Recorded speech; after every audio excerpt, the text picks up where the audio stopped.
ఉత్తరాంధ్ర వేదికగా వైఎస్ జగన్మోహన్ రెడ్డి ఎన్నికల శంఖారావాన్ని పూరించారు. క్లియర్ కట్గా చెప్తున్నారు, మరోసారి వైఎస్ఆర్సీపీ పదవులోకి రాకపోతే పేద ప్రజల పథకాలను కూడా పూర్తిగా రద్దయ్యే ప్రమాదం ఉందని హెచ్చరికలు జారీ చేసిన పరిస్థితి కూడా కనిపించింది. ఇది కీలకమైన అంశంగానే పరిగణించాల్సి ఉంటుంది. యుద్ధానికి సిద్ధమా అని కూడా పిలిపించారు. ఈ సిద్ధమనే అన్న వెంటనే ముఖ్యంగా వైఎస్ఆర్సీపీ కేడర్ నుంచి బలంగా ఏదైతే సానుకూలంగా స్పందించిన పరిస్థితి కనిపించింది. మొత్తం మీద ఎన్నికల శంఖారావం అనేది ఉత్తరాంధ్ర వేదికగా జరగడం అనేది కూడా కీలకంగానే భావించాల్సి ఉంటుంది. లక్షలాది సంఖ్యలో వచ్చిన కేడర్ను ఉద్దేశించి కీలకమైన అంశాలే జగన్మోహన్ రెడ్డి ప్రస్తావించిన పరిస్థితి మనం చూసాం. చందుగా చెప్పండి, ఈ సభలో పాల్గొన్నారు కదా, జగన్మోహన్ రెడ్డి గారి ప్రసంగం ఏదైతే ఉందో దాన్ని బట్టి చూసుకుంటే మీకేమర్థమవుతుంది? జగన్మోహన్ రెడ్డి గారి ప్రసంగం ప్రకారం ఆయన ఏదైతే ఈ యొక్క పెత్తందారులతో పోరులో పేద ప్రజల కోసం ఆయన ఒకపక్షంగా పోరాడుతుంటే కేవలం ఒక వర్గం పెత్తందారులకే వారు లబ్ధి చేకూరే విధంగా ఏదైతే గత నాయకులు అందరూ చేశారో, చంద్రబాబు నాయుడు గారిని వారి యొక్క ఇల్లో మీడియా కానీ ఆ యొక్క కూటమినంతా కూడా బద్దలు కొడుతూ ఈరోజు రాష్ట్రంలో మరి జగన్మోహన్ రెడ్డి గారు 5 ఏళ్ల పాలనలో సంక్షేమ పథకాలన్నీ కూడా పేద ప్రజలకి అందరికీ అందిస్తూ కూడా పేద ప్రజలకి హక్కుని చేర్చుకొని వారికి పెత్తందారులకి మధ్యన అండగా నిలుస్తూ పేద ప్రజలకి ఒక గొప్ప సంక్షేమ పాలన అందించిన జగన్మోహన్ రెడ్డి గారు ఈరోజు మరోసారి ఇంత మంచి చేసినా కూడా మళ్ళీ వాళ్ళు ఈరోజు ఎన్నో ఎన్నికల్లో భాగంగా పొత్తులతో ముందుకు వస్తూ ఒక ప్రభుత్వం మీద విషపు రాతలు రాస్తూ కూడా ప్రతిరోజు కూడా రాక్షసానందం పొందుతూ ఈరోజు ఆ యొక్క ప్రజలకి జగన్మోహన్ రెడ్డి గారిని దూరం చేసి వికృత ప్రయత్నం చేస్తున్నారు. ఎన్ని ప్రయత్నాలు చేసినా సరే ప్రజలందరూ కూడా గమనించారు, చూశారు. జగన్మోహన్ రెడ్డి గారి మార్కు ఈ 5 ఏళ్లలో వారు చూశారు. కాబట్టి రానున్న ఎన్నికల యుద్ధంలో మళ్ళీ జగన్మోహన్ రెడ్డి గారిని ముఖ్యమంత్రిగా చేయడానికి ప్రజలందరూ సిద్ధంగా ఉన్నారని చెప్పి మేము తెలియజేస్తున్నాం. మేడం, ఎన్నికలకు మీరంతా సిద్ధమేనా? జగన్మోహన్ రెడ్డి గారు మీకు పిలిపించారు, కార్యకర్తలుగా ప్రజలకు వైఎస్ఆర్సీపీ ఏం మంచి చేసిందో అని చెప్పారు, అడిగారు. మీరంతా సిద్ధంగా ఉన్నట్లేనా? మేము ఖచ్చితంగా జగన్ గారి పార్టీకి మేము సిద్ధంగా ఉన్నాం. అలాగే ఎంతమంది పొత్తులు దత్తపుత్రులు వచ్చినా సరే మా జగన్మోహన్ రెడ్డి గారి 175కి 175 ఖచ్చితంగా వస్తుందని మేమైతే సిద్ధంగా ఉన్నాం.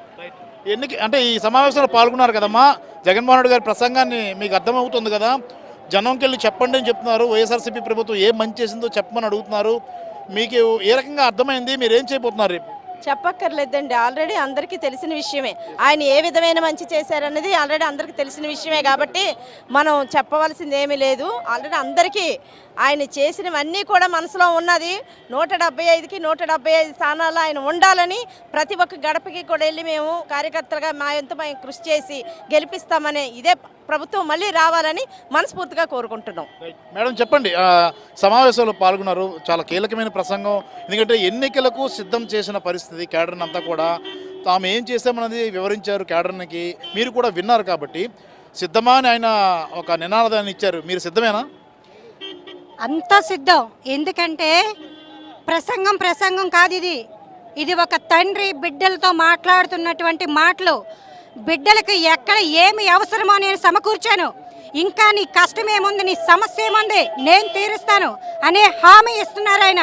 మరి ఒక్కసారి మన జగన్ అనే సీఎం చేసి మన కుటుంబంగా మార్చుకొని, మన కుటుంబం అని ఆయన అనుకున్నారు కనుక కుటుంబంలో ఒక్కలుగా మనం చేరి ఆయన యొక్క సీఎం పదవిని నిలబెట్టుకొని ఒక స్టూడెంట్కి 100/100 అని కావాలంటున్నారు ఆయన.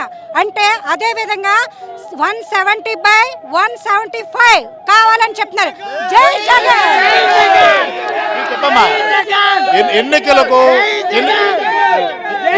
ఎన్నికలకు సిద్ధంగా ఉన్నారా మీరంతా? మేమంతా ఎన్నికలు సిద్ధంగా ఉన్నాం.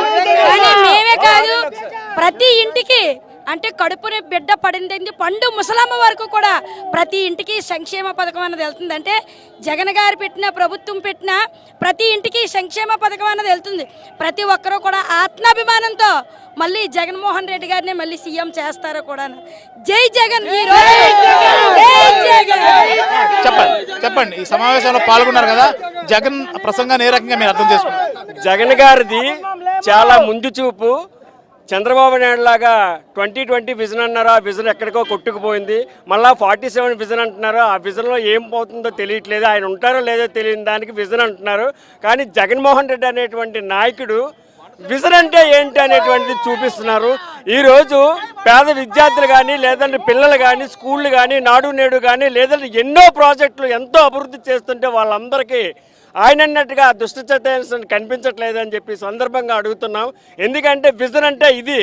ఇప్పుడు వాళ్ళు 1000 కోట్లు ఖర్చు పెట్టారు అనేస్తున్నారు స్కూళ్ళ మీద, కానీ ఒక్కసారే ఖర్చు పెడతారు ఈ 1000 కోట్లు. తర్వాత అదంతా ఆ స్కూళ్ళలో చదువుకున్నటువంటి నేటి పిల్లలే రేటు భావి తరాలు అన్నటువంటి ఉద్దేశంతో ఆయన ఎంతో దూరదృష్టితో ఆలోచించి ఇంత వేల అప్పులు చేసినా సరే చూపిస్తున్నారంటే ముందు దృష్టితో దూరదృష్టితో ఎంతో పేద ప్రజలు అనేటువంటి వారు ఎంతో సుఖంగా ఆయుర ఆరోగ్యాలతో ఉండాలని చెప్పేసి ఎంతో ముందు చూపుతూ ఆలోచిస్తున్నారు. ఖచ్చితంగా మళ్ళా ఈ ఆంధ్రప్రదేశ్ రాష్ట్రానికి వైఎస్ జగన్మోహన్ రెడ్డి గారు ముఖ్యమంత్రిగా చూడాలి. మా గాజువాక నుంచి మా చందు గారిని ఎమ్మెల్యేగా చూడాల్సని మేము విశ్వపూర్తిగా విశ్వాసంతో కోరుకుంటున్నాం. జై జగన్. రైట్. వైఎస్ఆర్సీపీ కార్యకర్తల్లో ఫుల్ జోష్ కనిపిస్తుంది. జగన్ ప్రసంగం కూడా చాలా కీలకంగా ఉంది. జగన్ మార్కు పాలన అనేది ఖచ్చితంగా కనిపిస్తోంది. ఆ మార్కు పాలన మళ్ళీ రావాలంటే ఖచ్చితంగా జగన్మోహన్ రెడ్డి ముఖ్యమంత్రి కావాలి అన్న నినాదాన్ని ఆయన జనంలోకి చాలా సూటిగా తీసుకుపోయిన పరిస్థితిని అయితే మనం చూసాం.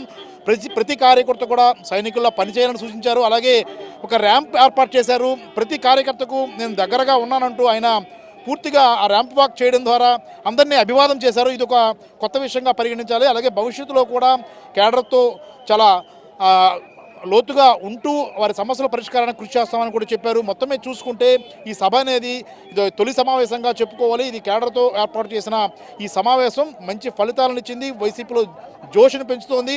ఖచ్చితంగా ఎన్నికలకు సిద్ధమనే నినాదాన్ని అందరిలో కూడా ఉత్సాహాన్ని పెంచే విధంగా మారిందని చెప్పుకోవచ్చు. కెమెరామెన్ మూర్తితో ప్రసాద్, ఐడ్రీ మీడియా, విశాఖపట్నం.